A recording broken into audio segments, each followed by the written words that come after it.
حضرت عمر بن خطاب رضی اللہ تعالیٰ عنہ نے روم سے لڑنے کے لیے ایک فوجی دستہ روانہ کیا۔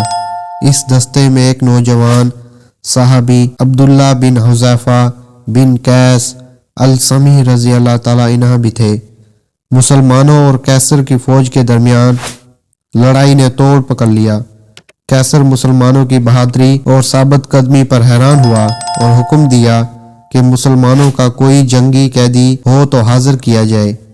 عبداللہ بن حذیفہ کو گھسیٹ کر حاضر کیا گیا، جن کے ہاتھوں اور پاؤں میں ہتھکڑیاں تھیں۔ کیسر نے ان سے بات چیت شروع کی تو ان کی ذہانت سے حیران رہ گیا۔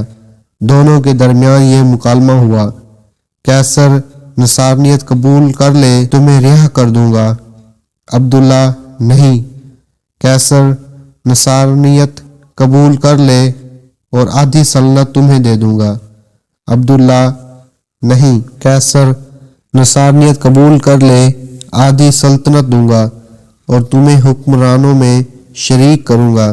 عبداللہ نہیں، اللہ کی قسم اگر تم مجھے اپنی پوری مملکت، اپنی آباء و اجداد کی مملکت، عرب و عجم کی حکومتیں بھی دے دیں، میں پلک جھپکنے کے لیے بھی اپنے دین سے منہ نہیں موڑوں گا۔ کیسر غضبناک ہوا اور کہا، تجھے قتل کر دوں گا۔ عبداللہ مجھے قتل کر دے۔ کیسر نے حکم دیا کہ ان کو ایک ستون پر لٹکا کر ان کے آس پاس تیروں کے بارش کی جائے ڈرانے کے لیے، پھر اس کو عیسائیت قبول کرنے یا موت کے گلے لگانے میں سے ایک بات کا اختیار دیا جائے۔ جب کیسر نے دیکھا اس سے بھی بات نہیں بنی، وہ کسی حال میں اسلام چھوڑنے کے لیے تیار نہیں، تو حکم دیا کہ قید میں ڈال دو اور کھانا پینا بند کر دو۔ عبداللہ کو کھانا پینا نہیں دیا گیا، یہاں تک کہ پیاس اور بھوک سے موت کے قریب ہو گئے تو کیسر کے حکم سے شراب اور خنزیر کا گوشت ان کے سامنے پیش کیا گیا۔ جب عبداللہ نے یہ دیکھا تو کہا، اللہ کی قسم مجھے معلوم ہے کہ میں وہ مضر پریشان حال ہوں جس کے لیے یہ حلال ہے، مگر میں کفار کو خوش کرنا نہیں چاہتا۔ یہ کہہ کر کھانے کو ہاتھ بھی نہ لگایا۔ یہ بات کیسر کو بتائی گئی تو اس نے عبداللہ کے لیے بہترین کھانا لانے کا حکم دیا۔ اس کے بعد ایک حسین و جمیل لڑکی کو ان کے پاس بھیجا گیا کہ ان کو چھیڑے اور فحاشی کا مظاہرہ کرے۔ اس لڑکی نے بہت کوشش کی مگر عبداللہ نے اس کی طرف کوئی توجہ نہیں کی اور اللہ کا ذکر میں مشغول رہے۔ جب لڑکی نے یہ دیکھا تو غصے سے باہر چلی گئی اور کہا، تم نے مجھے کیسے آدمی کے پاس بھیجا؟ میں سمجھ نہ سکی کہ وہ انسان ہے یا پتھر۔ اللہ کی قسم اس کو یہ بھی معلوم نہیں ہوا کہ میں مذکر ہوں یا مونس۔ جب کیسر کا ہر حربہ ناکام ہوا اور وہ عبداللہ کے بارے میں مایوس ہوا تو ایک پتل کی دیگ منگوائی اور اس میں تیل ڈال کر خوب گرم کیا اور عبداللہ کو اس دیگ کے سامنے لایا اور ایک اور مسلمان قیدی کو زنجیروں سے باندھ کر لایا گیا اور ان کو اٹھا کر اس ابلتے تیل میں ڈالا گیا، جن کی ایک چیخ نکلی اور دیکھتے ہی دیکھتے ان کی ہڈیاں الگ ہو گئی اور تیل کے اوپر تیرنے لگی۔ عبداللہ یہ سارا منظر دیکھ رہا تھا۔ اب ایک بار پھر کیسر عبداللہ کی طرف متوجہ ہوا اور نصرانیت قبول کرنے اور اسلام چھوڑنے کی پیشکش کر دی، مگر عبداللہ نے انکار کر دیا۔ کیسر غصے سے پاگل ہونے لگا اور حکم دیا کہ یہ دیگ میں موجود تیل اٹھا کر عبداللہ کے سر پر ڈال دی جائے۔